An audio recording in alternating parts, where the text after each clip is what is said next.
Number 11. Kevin Koslow. Around 8 a.m. one morning in February 2021, 911 dispatchers in Montgomery County, Maryland, received several 911 calls about a man in a Volkswagen sedan who was driving erratically and trying to attack strangers. Later identified as 52-year-old Kevin Koslow, the reckless motorist had already struck two vehicles by the time Sergeant Frank Pruitt arrived at the scene in Laytonsville. As Pruitt pulled up in his patrol car, he saw Koslow approaching two people with a large wooden tree branch in his hands. The sergeant sprang into action to stop Koslow from hurting anyone, but the disturbed wood-wielding suspect was unwilling to back down to Pruitt's orders. Koslow struck Pruitt in the head and neck with the branch and refused to disengage from the attack. When Pruitt's taser failed to deploy, he was forced to make a split-second decision that most members of law enforcement hope to never be faced with. Left with no other choice and with no end to the assault in sight, he resorted to deadly force and fired 12 shots at Koslow. After pulling the trigger, Pruitt immediately called for backup. Luckily, emergency responders were already on their way to the scene. They immediately began life-saving efforts, but Koslow succumbed to his injuries. He was pronounced dead at the scene, and Pruitt was taken to a nearby hospital, where he received treatment for his wounds. Pruitt was put on paid leave following the incident while an investigation was carried out, which is standard protocol for any time an officer shoots a suspect, even if he's not suspected of any wrongdoing. The nature of Koslow's death came as a shock to his family, who only ever knew him as a sane and law-abiding family man who held a good job and lived a respectable lifestyle. Unfortunately, they will probably never know what caused their loved one to act so out of character on the morning of the tragic encounter. Prosecutors concluded that Pruitt's use of force was justified, while acknowledging that it may have seemed excessive for the sergeant to fire his gun a dozen times. But Pruitt's body cam footage showed that he initially tried to retreat from Koslow before he even considered using a weapon. The video clearly proved that Koslow continued to advance toward Pruitt until the last shot was fired. As soon as Koslow fell to the ground, Pruitt stopped shooting and focused on trying to save the man's life. It's an unfortunate ending for everyone involved, and it likely wasn't how Pruitt would have wanted to handle the situation if he had a choice. But deadly force is sometimes necessary when it comes to keeping people safe, and this happened to be one of those unfortunate occasions. Number 10. Vyacheslav Oleynyk. Ukrainian former pro wrestler Vyacheslav Oleynyk won a gold medal for his country during the 1996 Olympics in Atlanta, Georgia, and he proved that he still had it 20 years later when he went up against 7 police officers in Kiev. Oleynyk was out celebrating his 50th birthday in April 2016 when he was confronted by officers who suspected him of driving drunk. In a bizarre exchange that was captured on camera, the cops could be seen pepper spraying the ex-wrestler in an attempt to subdue him. But all it did was make Oleynyk even angrier, and when it became clear that pepper spray wasn't enough to tame him, the officers pulled out their batons. At this point in the exchange, many, if not most people, would throw their hands up and start following orders, but not Oleynyk. He continued to go at the officers even after he began to bleed profusely from head wounds inflicted by the batons. It took 7 cops to finally take him to the ground, and even then, Oleynyk continued to resist as the officers attempted to handcuff him and put him in a leg lock. Some would say that his wrestling skills came in handy, while others chalked his actions up to a disturbing level of unnatural rage. Oleynyk finally calmed down and began to cooperate when his friends reminded him that his young son was watching the altercation from nearby and crying. After politely telling a female officer to go F herself, he somewhat peacefully went into custody. Following the arrest, Oleynyk admitted to reporters that he was partially guilty for ignoring the police and refusing to stop acting the way he was acting. But he insisted that he wasn't a criminal, noting that the police wouldn't have let him go home later that day if he had done anything terribly wrong. Oleynyk went on to say that he was sure the authorities would punish him at a later time because that's what they always do. He said this as if he had been singled out in a witch hunt and like his behavior had nothing to do with him landing in hot water with the law. Number 9. Nancy Kemp. In what began as a routine traffic stop in May of 2022, Oklahoma Highway Patrol Trooper Preston Cox pulled 68-year-old Nancy Kemp over for failing to dim her high beams. During their conversation, the trooper observed signs of possible intoxication, including slurred speech and watery, bloodshot eyes. Kemp could be heard admitting that she had just left a bar in Oklahoma City in dashcam footage captured from inside the trooper's car. She confessed to drinking a shot of tequila, but insisted that she also drank a lot of water with it.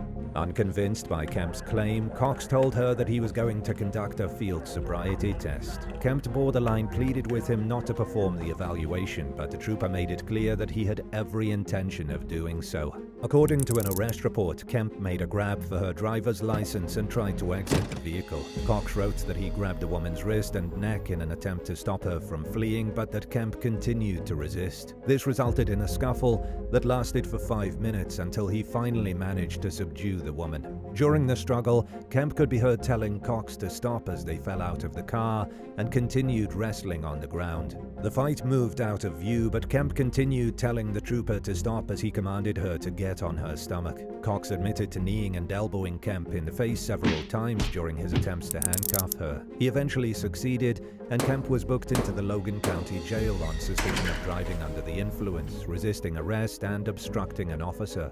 There's no denying that the injuries Kemp sustained during the struggle looked extremely painful in her mugshot. Following her arrest, she hired an attorney and accused Cox of using excessive force. According to Kemp's lawyer, the accused drunk driver suffered multiple broken bones, including a broken nose and broken ribs, and was bruised from head to toe.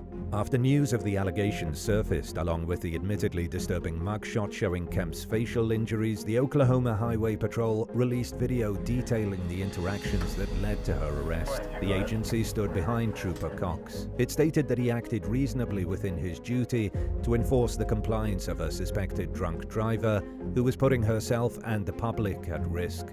In early 2024, Kemp filed a federal lawsuit against the Oklahoma Highway Patrol and Cox for allegedly violating her civil rights. She accused the trooper of acting aggressive and intimidating and of using excessive and unnecessary force. The outcome of the case remains to be seen.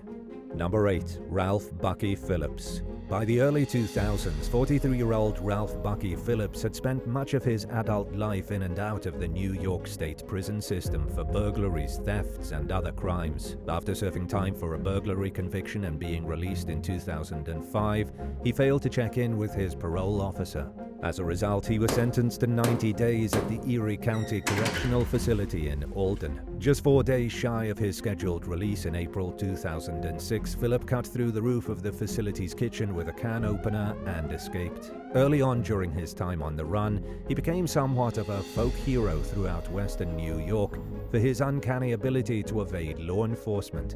It's believed that various friends, former girlfriends, and relatives harbored the fugitive, helping him to stay one step ahead of the cops for far longer than he would have otherwise. Phillips was also a skilled survivalist, which helped to prolong his flight from justice. At some point during Bucky's time at large, over 40 guns were stolen from a gun store in an area where he was thought to possibly be hiding out.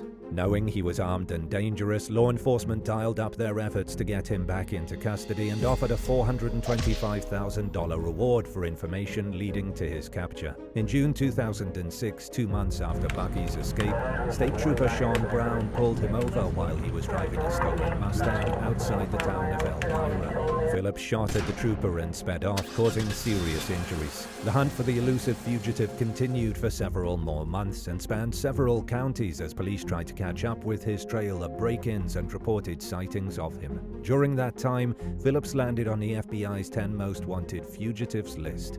He also earned the rare distinction of becoming one of the only fugitives to make the U.S. Marshal Service's top 15 list at the same time. 2 months after the shooting of Trooper Brown, police nearly caught up to Phillips in Niagara County while responding to a reported sighting of him.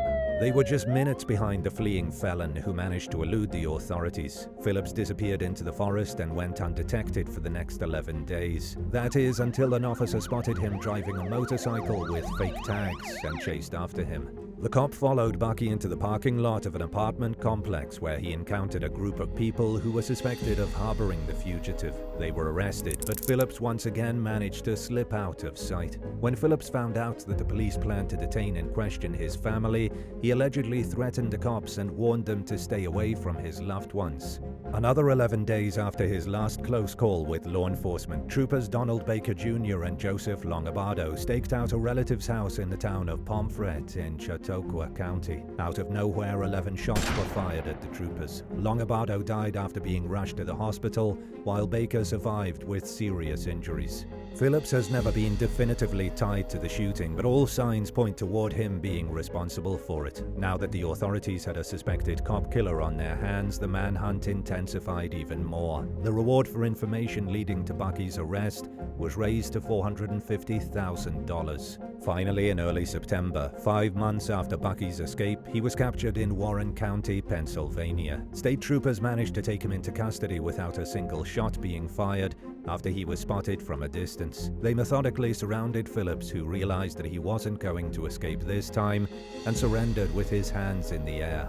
Later that year, Phillips pleaded guilty as hell, in his words, to aggravated murder and 2 counts of attempted aggravated murder. He was sentenced to life in prison without parole. Number 7. Robert Allen Kennedy. Sometimes people snap without warning. This appears to be what happened to a 38-year-old Arkansas man named Robert Allen Kennedy in April 2022. At the time, Kennedy was running for Carroll County Sheriff. His campaign came to an abrupt end when members of multiple law enforcement agencies were called to the scene of a domestic incident at Kennedy's mother's home. Included among those who responded to the call was Kennedy's own brother, Carroll County Deputy Austin Kennedy. Austin later said that he had received a call from his mother about Robert threatening the sheriff at the time, Jim Ross, and Ross's wife. The Kennedys' mother also accused Robert of posting a very bad video on Facebook, although it's unclear what was depicted in the footage. She said that she was worried about Robert's safety due to his frame of mind.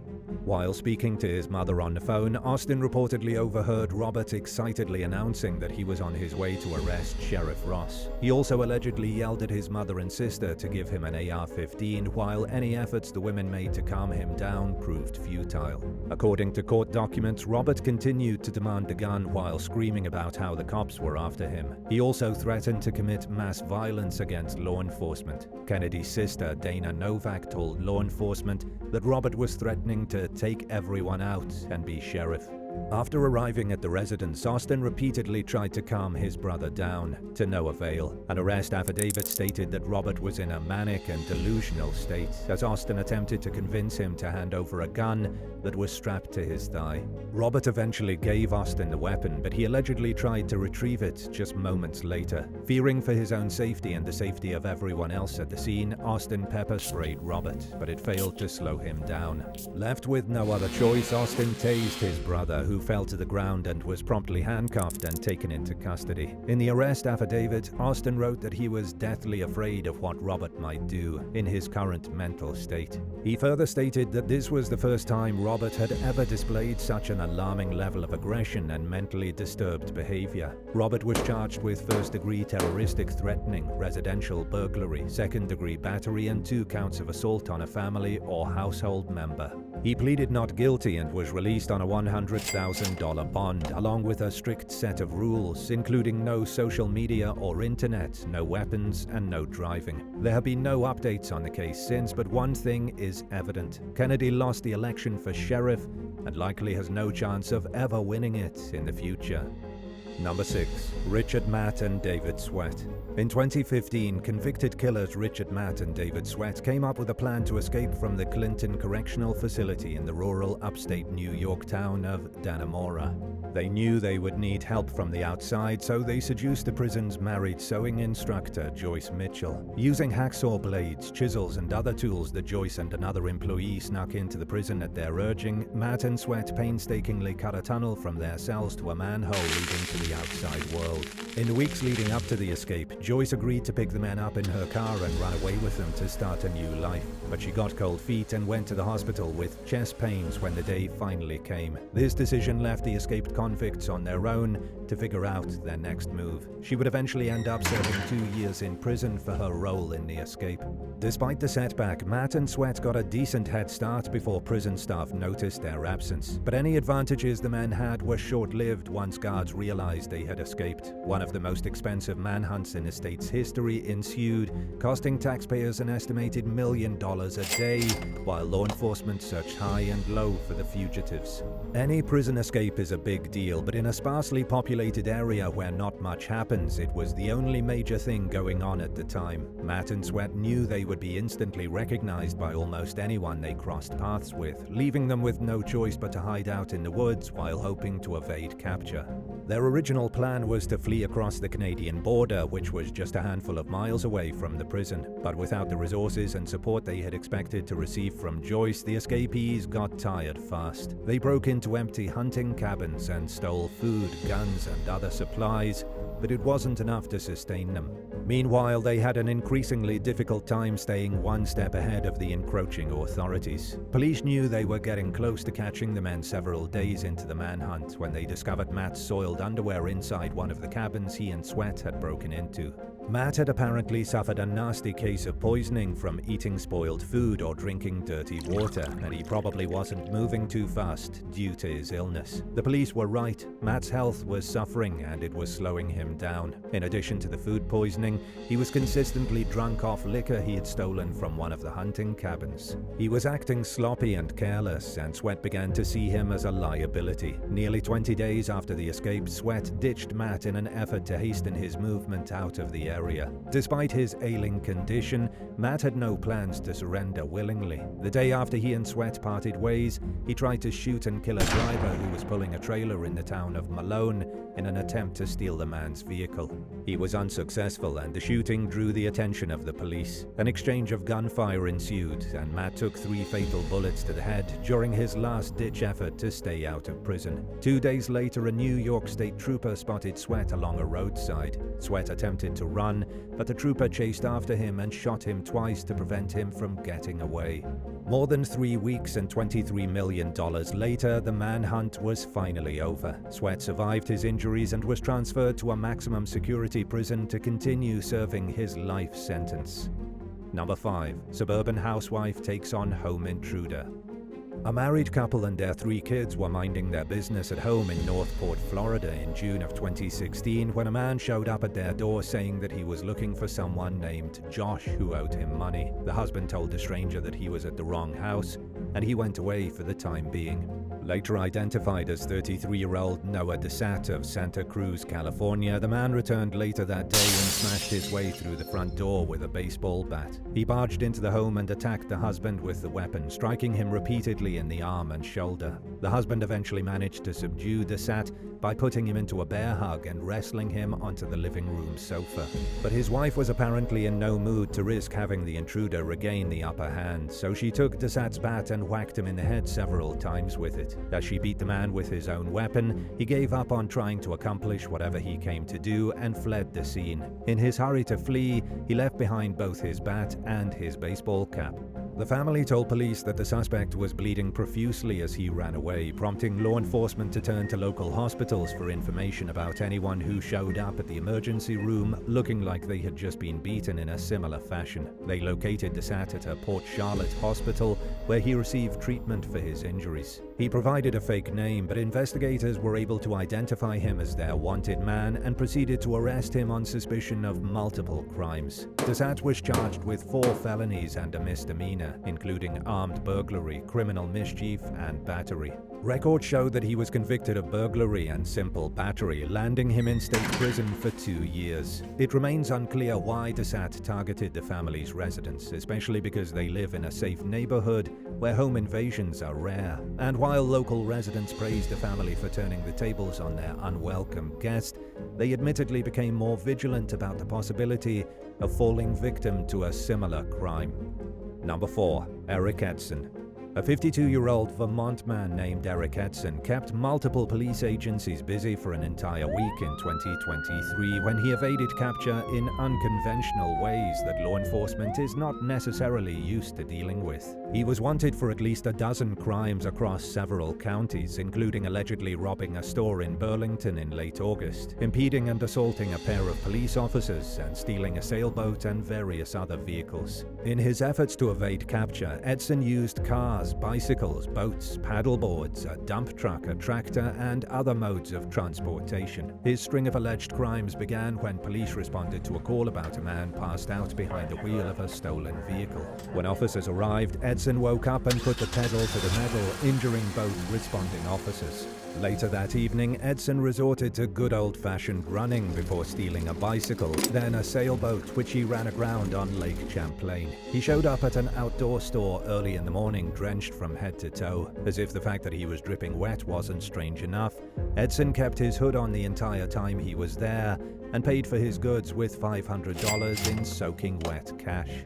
More than a week into the manhunt, law enforcement received a tip that Edson had been seen kayaking 21 miles outside Burlington on the Lamoille River. When he realized the police were on his trail, he paddled to shore, fled on foot, jumped back into the river, and tried to swim away from the pursuing officers. But he ran straight into a group of waiting troopers who finally captured him and took him into custody. Before taking Edson to jail, the police took him to the hospital where he received treatment for various injuries he had sustained in his multi-day attempt to evade law enforcement. A few days after his capture, Edson pleaded not guilty to the laundry list of charges he's facing. His wife, Dina Wells Edson, attended the hearing via video link and made it clear that she plans to stand by her man while he sorts out his legal issues. She described herself as Edson's ride or die and insisted that her husband is a good person. This was despite the fact that Edson allegedly committed more crimes over a less than 2-week span than most people commit in their entire lives. More specifically, Dina said that Eric is not a violent person and that he just has some issues like most people, although most people do not handle their issues the way Edson seems to.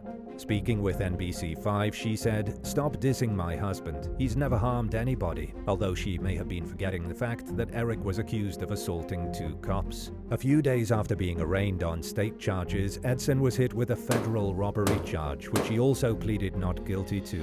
According to the U.S. Department of Justice, Edson tried leaving a Sierra Trading Post outdoor goods store with unpaid merchandise. When an employee tried to stop him, he allegedly threatened to blow their head off and pulled an object out of his pocket that could have possibly been a gun.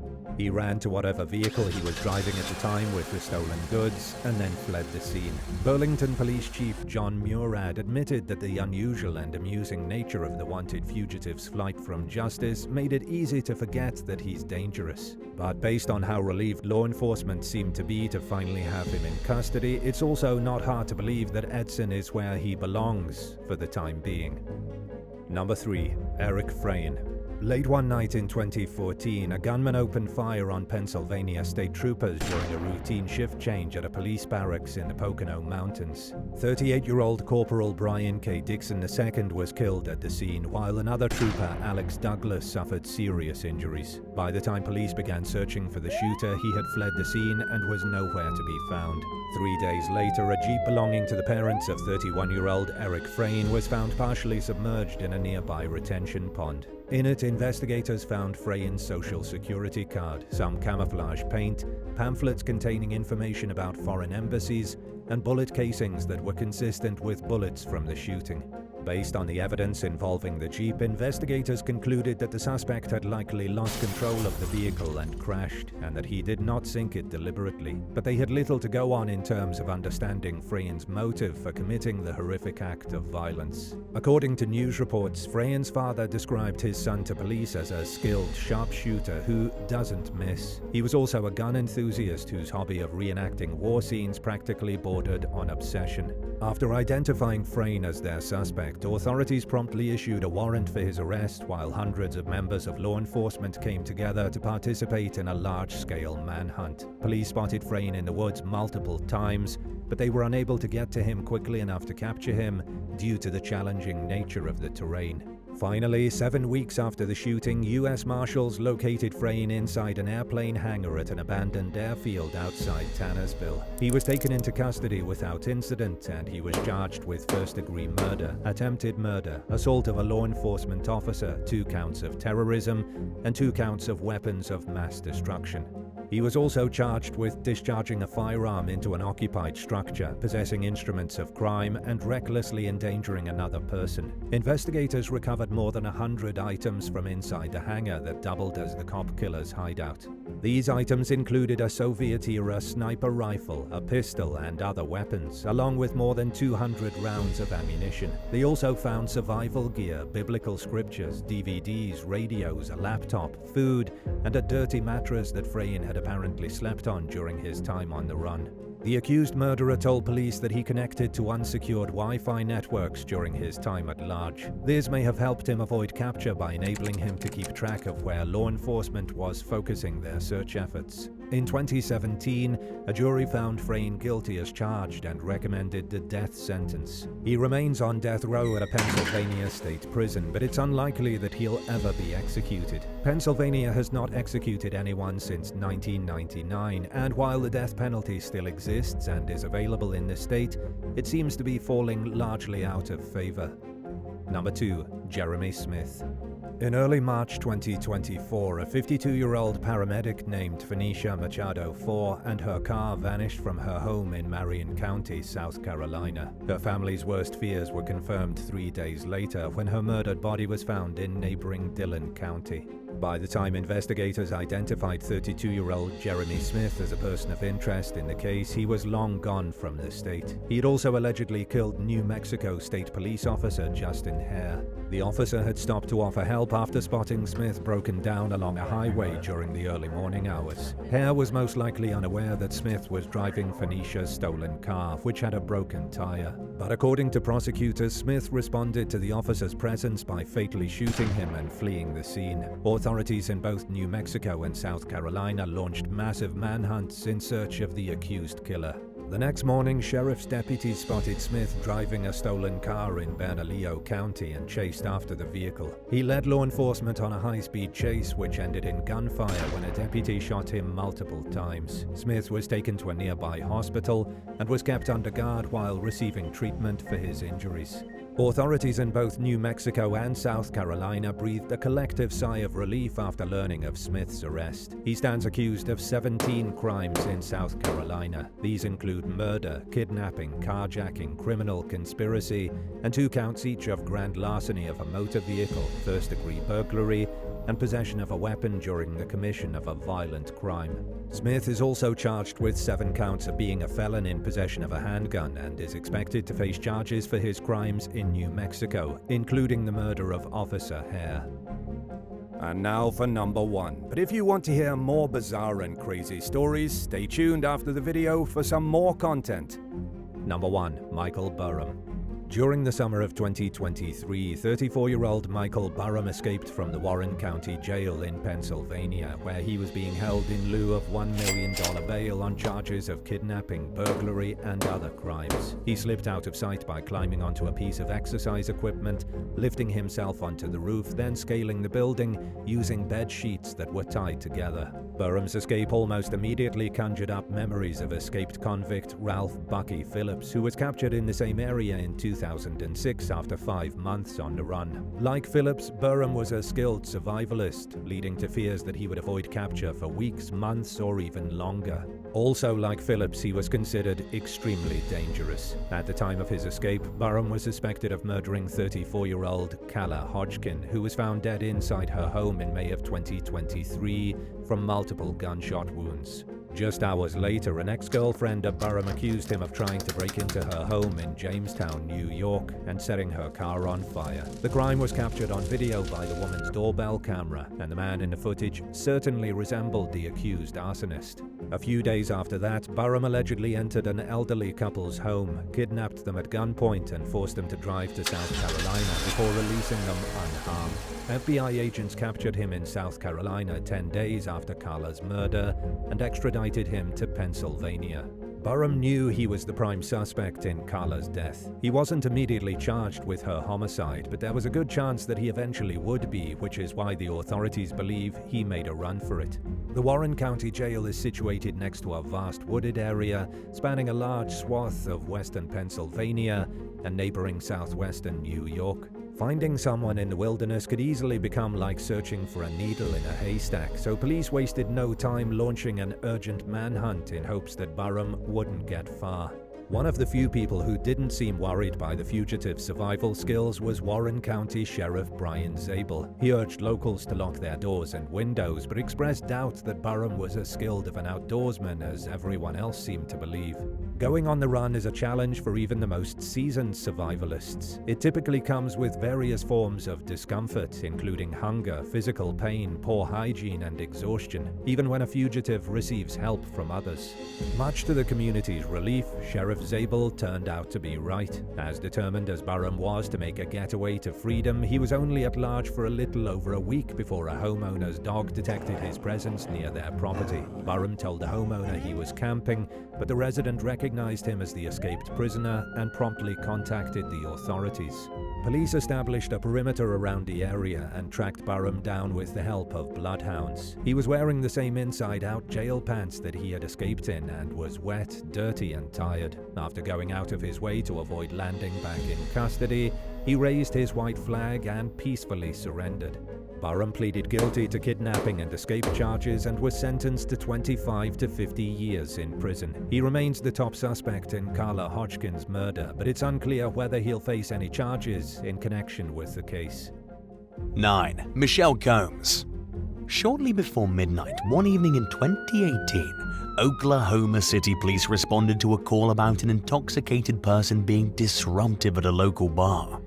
Upon arriving, a security guard directed officers to 31-year-old Michelle Combs, who was allegedly being combative with fellow patrons and had refused to leave after being told to do so by staff. A responding officer noted in a report that Combs seemed intoxicated and struggled to provide her ID. According to the report, she also nearly fell into a vehicle when she was asked to stand up. Combs was arrested for public intoxication and was subsequently taken to the local jail.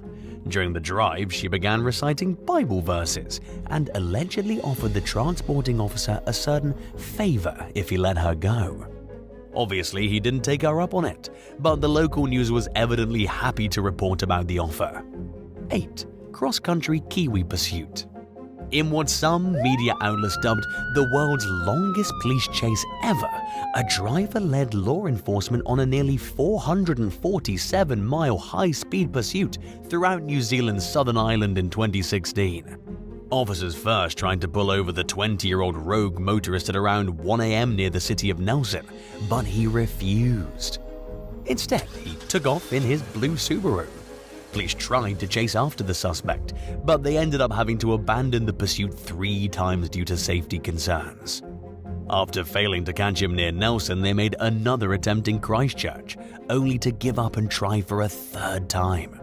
One onlooker told news outlet NZ Stuff that the Subaru sped by so quickly that they knew the police would have no chance of catching up, but the driver eventually ditched the vehicle and attempted to flee on foot. An arrest was then finally made in Waikuaiti at 5 p.m., 16 hours after the first pursuit began. According to police, the suspect was charged with failing to stop for police and driving while disqualified, but he'll likely face more charges as the case progresses in court. 7. Colton Harris Moore. Better known as the Barefoot Bandit for committing his crimes barefoot, Colton Harris Moore was just a kid when he first began breaking into vacation homes and living in the forest for days at a time due to an alleged lack of parental guidance at home. He accrued a lengthy criminal record at a young age, with each conviction being accompanied by community service or a short stay at a juvenile detention center. His crimes began mostly as petty thefts, but he evolved into more severe acts over time. Moore became a fugitive from justice in 2008 when he walked out of a halfway house to avoid serving a 3-year sentence. It would have been his first experience with serving a substantial amount of time for his ever-expanding list of crimes, which would grow to include dozens of suspected thefts in Washington, Idaho, and Canada. In his efforts to evade the law, Moore stole every method of transportation imaginable: bicycles, cars, speedboats, and even 2 planes, despite having no flying experience. He tried flying his first stolen Cessna after reading manuals on how to pilot small aircraft, and he ended up crashing it. Lucky for him though, he survived. In 2010, Moore stole a second plane in Bloomington, Indiana. He somehow managed to fly it to the Bahamas, where he survived another rough landing and proceeded to rob several properties. Meanwhile, a federal judge issued an indictment against him for a slew of crimes. And the FBI offered a $10,000 reward for information leading to his capture. Moore was finally arrested about a week later after police shot out the engine of a stolen motorboat he was driving. He was then extradited to the US, where he pleaded guilty to 7 counts and received a prison sentence of more than 7 years. The young offender was paroled in 2016 and got a job doing clerical work for his defense lawyer. And since then, he's managed to stay largely out of news headlines, which likely means that he's also been staying out of trouble. He briefly ran a blog voicing his support for Donald Trump, but eventually it was taken down, likely due to backlash. 6. James Matt French. In March of 2023, Sergeant Chris Skinner of the Oklahoma City Police Department pulled over a captain from the same agency named James Matt French on suspicion of driving while intoxicated. Skinner reportedly enacted the traffic stop at around 1:30 a.m. after noticing that French's vehicle appeared to be swerving, speeding, and failing to use turn signals. According to a report, French's eyes were watery and his speech was slurred. Body cam footage of the encounter also showed French telling officers that he was the police captain and repeatedly asking one of the officers to turn off his camera. In fact, he even commanded the officer to turn the device off. Sergeant Skinner refused to obey the order despite French's repeated requests, which eventually took an overtone of sheer beggary.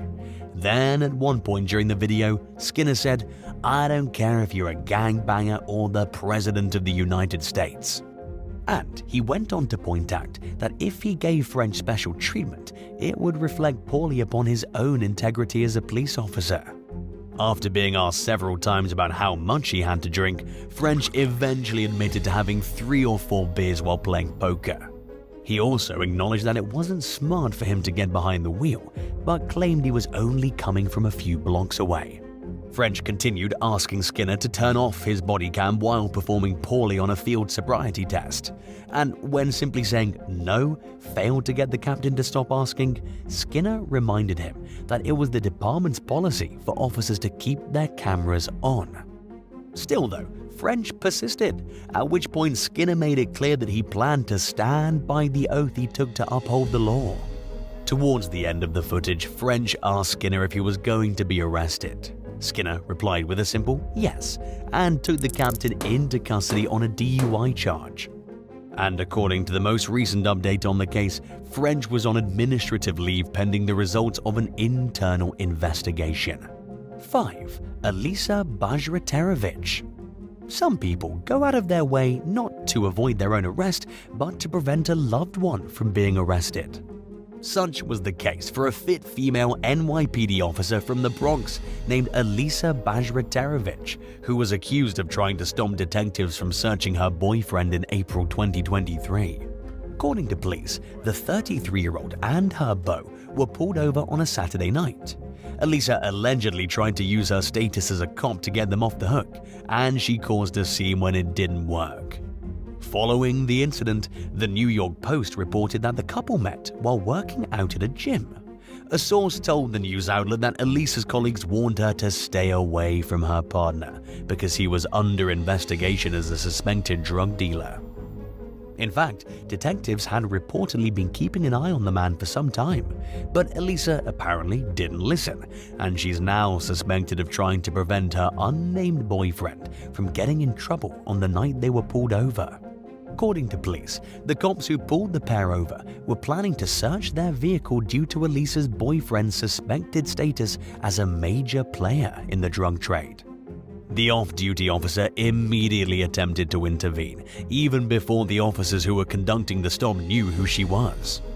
A source later claimed that Elisa gave the cops a hard time and refused to follow their commands, to the point where they were compelled to call for backup assistance. As a result, her guns were taken away and she was reassigned to desk duty pending the outcome of an investigation.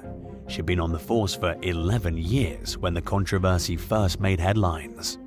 Ironically, Elisa's boyfriend was let go after the traffic stop, but her behavior was so suspicious that it landed her in hot water. It's unclear whether the officers who pulled the couple over ended up searching their vehicle, or if they were too distracted by Elisa's alleged tantrum to stick to the original plan. 4. Brent Christopher Heath. In today's Florida Man installment, a 40-year-old Palm Coast resident named Brent Christopher Heath allegedly faked a heart attack in an attempt to get out of being arrested on suspicion of several drug-related counts. The incident in question happened during what was meant to be a routine traffic stop in August 2023.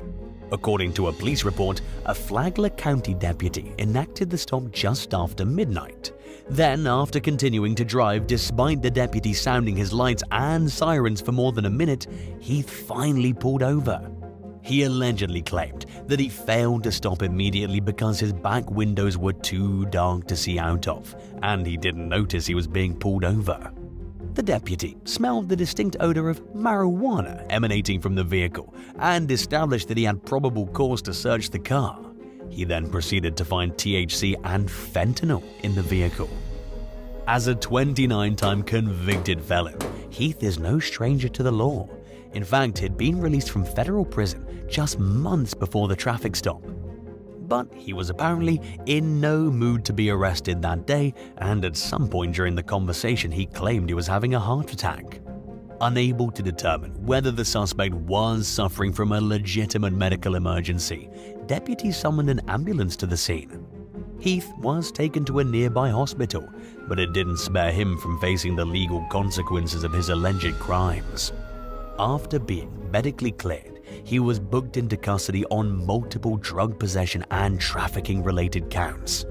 And his case appears to be ongoing. 3. David Flores.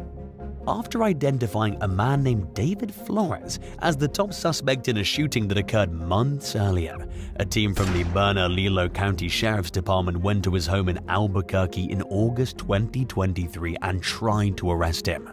But Flores had other ideas, none of which included being voluntarily taken into custody. He allegedly refused to leave the residence, resulting in an hours-long standoff with a SWAT team.